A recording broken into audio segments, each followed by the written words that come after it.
ہم مکلف ہیں number 1. Number 2, آج ہمارے پاس کوئی معصوم نہیں ہے کہ ہم ڈائریکٹ اسے پوچھ سکیں. یہ نمبر 2.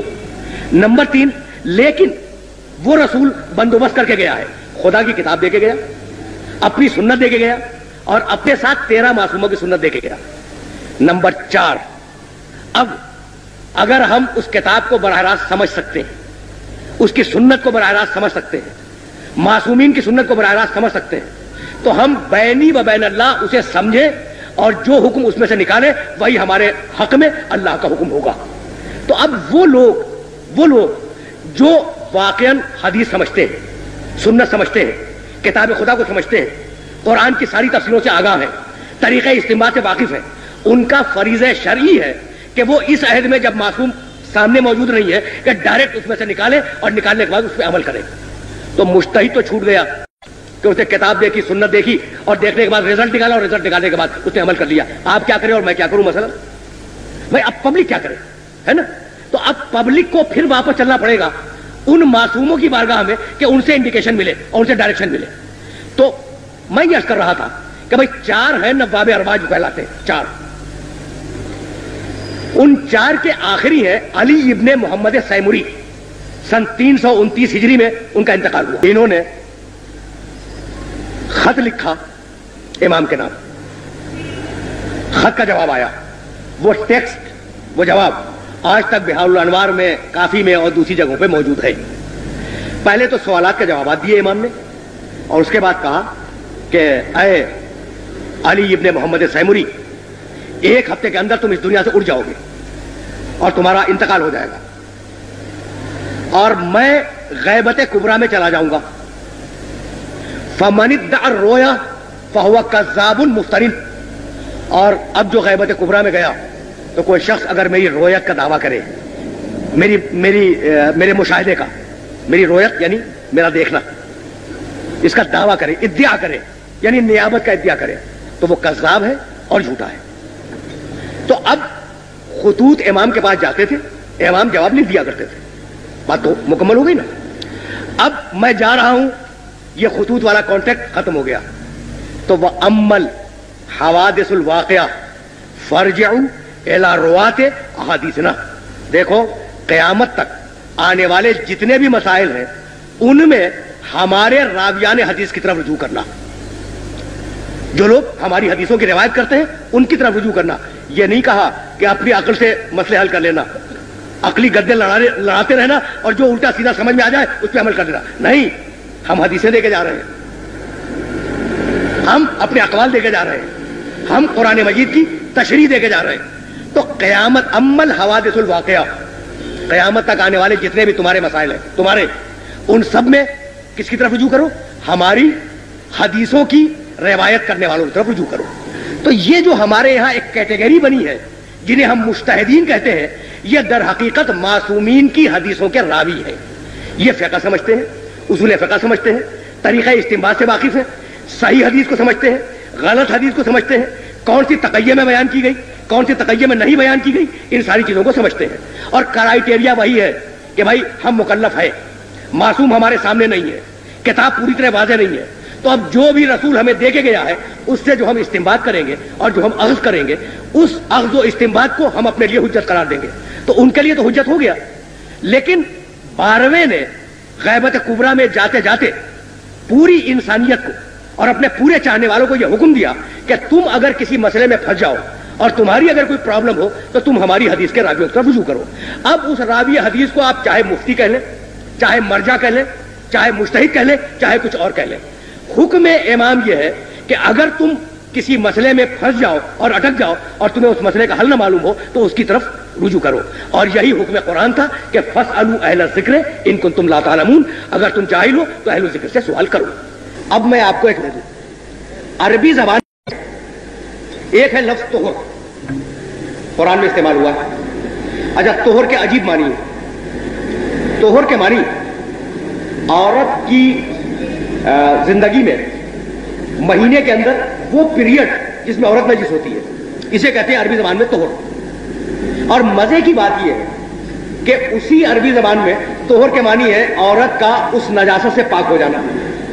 تو ایک ہی لفظ میں نجس ہو جانا بھی مطلب ہے اور ایک ہی لفظ میں پاک ہو جانا بھی مطلب ہے. اب قرآن نے کہا، بھائی بڑی مجبوری ہے کہ میں اس کو واضح کرنے پہ مجبور ہوں. قرآن نے کہا کہ دیکھو عورتوں کے قریب مت جاؤ جب تک کہ وہ طہر میں نہ آ جائیں. اب بتائیے کیا مطلب نکالیں گے آپ؟ اچھا قرآن ہے اور تھوڑی دیر کے لیے آپ فرض کریں کہ حدیث ایک بھی نہیں ملتی اس کے اوپر. یہ مقصود بات کر رہا ہوں تاکہ بات واضح ہو جائے. حدیث ایک بھی نہیں ملتی اور آیت رکھی ہوئی ہے کہ عورتوں کے قریب مت جانا حتی یطہرنا، جب تک کہ وہ طہر میں نہ آ جائے. اچھا تو اب رزلٹ کیا نکلا؟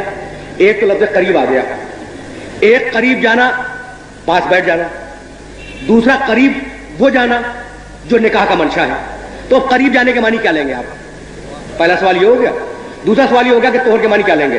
کہ نجاست ڈسکنٹینیو ہو جائے یہ معنی لیں گے، یا وہ باقاعدہ غسل کر کے طاہر ہو جائے یہ معنی لیں گے. تو ایک چھوٹی سی آیت کے 4 معنی نکل آئے. عورت کے پاس بھی نہ بیٹھو پہلا معنی، عورت سے مقاربت نہ کرو دوسرا معنی، جب تک کہ مینسز ڈسکنٹینیو نہ ہو جائے تیسرا معنی، جب تک کہ وہ غسل نہ کر لے چوتھا معنی. تو ان 4 معنیوں میں سے کیا قسم کھا کے آپ کہہ سکتے ہیں کہ مراد الہی کیا ہے؟ دنیا کا معصوم کے علاوہ دنیا کا کوئی انسان نہیں کر سکتا. تو مجتہد بینہ و بین اللہ یہ طے کرتا ہے کہ ان 4 معنی میں سے شاید مراد الہی یہ ہو. اس شاید کے اوپر وہ فتویٰ دیتا ہے. تو جب اسے یقین ہو جاتا ہے کہ میں اپنی حد تک پورا تفحص کر چکا، ساری روایتیں دیکھ چکا، قرآن کی جتنی بھی ریلیونٹ آیتیں تھی وہ سب میں نے دیکھ لی، اور میرا ضمیر میرا باطن یہ کہہ رہا ہے کہ بھئی یہ معنی مراد لینے چاہیے، تو اس معنی کو مراد لے لیتا ہے. ہو سکتا ہے کہ اسی کے زمانے میں اور اسی کا ہم اثر کوئی اور مجتہد ہو اور اس کے نزدیک ان 4 معنیوں میں سے کوئی اور معنی اپیل کر جائے اسے، تو یوں فتووں میں اختلاف پیدا ہوتا ہے. اچھا اب اس کی مثال میں اور بھی واضح کر دوں. دیکھیں جناب، آپ ایک بچہ لے کے آئے اور اب تو ماشاءاللہ بہت لوگ بیٹھے ہوئے، بچہ لے کے آئے اور پھر دوست سے کونے میں بیٹھ کے آپ نے بات کرنی شروع کی. بچے نے آپ سے اجازت مانگی کہ آپ کو بات کر رہے ہیں میں کھیلوں. آپ نے کہا کھیلو لیکن اس 4 دیواری کے اندر کھیلنا. باہر گئے تو میں سزا دوں گا. تو اب بچے کو کیا کرنا چاہیے؟ باہر جانے سے پرہیز کرنا چاہیے. لیکن بچے کے لیے یہ ضروری ہے کہ اس گوشے میں کھیلے اس میں نہ جائے، یا وہاں کھیلے یہاں نہ آئے؟ نہیں، آپ نے تو اسے الاؤ کیا ہے کہ اس 4 دیواری میں جہاں جی چاہے کھیلو. اسی طریقے سے شریعت کی جو 4 دیواری ہے، کتاب، سنت، اجماع، دلیل عقل، اس میں مجتہد کس مقام پہ بیٹھ جائے گی اس کی اپنی مرضی ہے. اور یہ ہے بنیاد اختلاف فتاویٰ کی. اچھا نمبر 2 بھی تھا اس میں کہ کیا تقلید سوالات پوچھنے کا نام ہے؟ تو تقلید صرف سوالات پوچھنے کا نام نہیں ہے، تقلید سوالات پوچھ کر عمل کرنے کا نام ہے. اسلام میں کوئی بھی چیز ہو یا جائز ہوگی یا ناجائز، اور یہ ہر مسلمان کے لیے ہے، مگر ہمارے یہاں فتوے میں بہت سی باتیں ایسی ہیں جن میں ایک کا فتویٰ جائز ہے اور ایک کا ناجائز. اس کا مطلب یہ ہوا کہ ایک صحیح اور ایک غلط. تو کیا ہم اس کی تقلید کر سکتے ہیں جو کہ غلط بات کہیں؟ اچھا برادر عزیز، یہ سوال بھی بڑا معقول ہے کہ بھائی اس کی تقلید کیسے کرے کہ جو غلط بات کہے. لیکن آپ نے یہ کیسے طے کر دیا کہ کس کی بات غلط ہے؟ اور میں ابھی اسٹیبلش کر کے یہ گیا ہوں کہ بھائی اس 4 دیواری میں چاروں کونوں کے اوپر وہ لڑکا کھیل سکتا ہے. تو معصوم نے جب ایک فریم ورک دے دیا آپ کو کہ بھائی کتاب، سنت، اجماع اور دلیل عقل اس کے اندر رہنا ہے، تو اگر اس فریم ورک سے باہر گیا تو غلط ہے، اور فریم ورک کے اندر ہے تو 4 کیا 2 کے خلاف کی بات کرنا. 25 مجتہد بھی اگر 25 باتیں کہیں تو سب کی سب صحیح ہے. اچھا اور امام محمد باقر علیہ السلام نے یہ فرمایا تھا کہ علینا ان نلقی الیکم الاصول وعلیکم ان تفرعوا. ہمارا کام یہ ہے کہ ہم تمہیں اصول بتلائیں، یعنی اپنے آپ پبلک سے نہیں کہا، اپنے شاگردوں سے کہا جو صحابہ کرام بیٹھے ہوئے تھے. ہمارا کام ہے کہ ہم تمہیں اصول بتائیں. وعلیکم ان تفرعوا، اور تمہارا کام یہ ہے کہ تم اس میں سے نتیجے نکالو اور نتیجے نکالنے کے بعد فتوے دو. تو یہ جو فتوے دینے کا عمل ہے تو کبھی 2 آدمی ایک رائے پہ متفق نہیں ہوتے، لیکن اگر ایک آدمی کتاب و سنت کے خلاف بول رہا ہے تو یقینی وہ غلط ہے. اور اگر دونوں کتاب و سنت ہی سے رزلٹ نکال رہے ہیں تو اب یہ تو علم خدا میں ہوگا کہ واقعی حقیقی حکم کیا ہے. لیکن ہماری حد تک وہ دونوں صحیح ہیں، اور ہماری تکلیف شرعی یہ ہے کہ ہم جس مجتہد کی تقلید کر رہے ہیں اس کے فتوے پہ عمل کریں، دوسرے کو ٹچ نہ کریں اور دوسرے کی توہین نہ کریں. اس لیے کہ دوسرا جو ہے وہ بھی کتاب و سنت سے نکال رہا ہے، اپنی رائے سے نہیں. کیا عدل ممبر کا تقاضا یہ نہیں ہے کہ مقرر وہ چیز بیان کرے جو قوم کے لیے جاننا ضروری ہے، مثلا مسائل فقہ؟ عدل ممبر کا تقاضا یہ نہیں ہے. بہت بھائی سوال ہی تھا. اچھا اس لیے کہ مسائل فقہ تو ہر وقت بیان کرنا چاہیے, صرف ممبر کا تقاضا تھوڑی ہے. آپ گھر میں بیٹھے جب بھی مسائل فقہ بیان کریں, باپ اپنے بیٹے کو بتائے, بھائی اپنے بھائی کو بتائے, استاد اپنے شاگرد کو بتائے, فقہ کے بغیر تو ایک قدم آگے نہیں چل سکتا آدمی.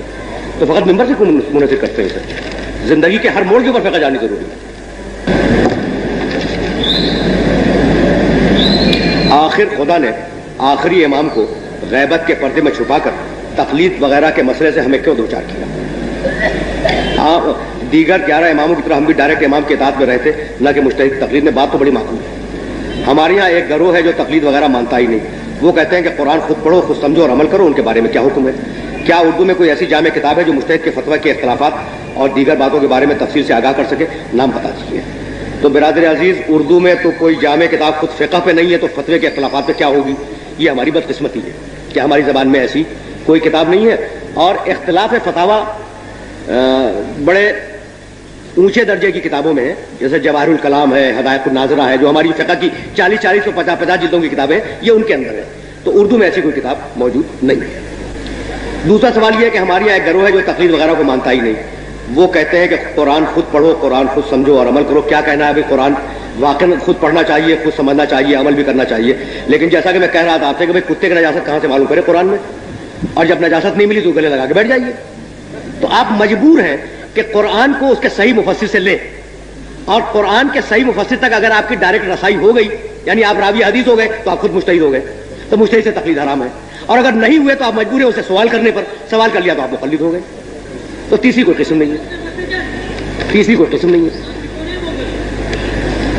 یعنی اگر آپ ڈائریکٹ قرآن کو سمجھ سکتے ہیں, یہ ترجمہ پڑھ کے نہیں, ترجمے تو ہر مترجم نے اپنے اسٹائل سے ترجمہ کیا ہے. اگر آپ میں اتنی اہلیت ہے کہ ڈائریکٹ قرآن کو سمجھ سکتے ہیں, تو کیا کہنا ہے؟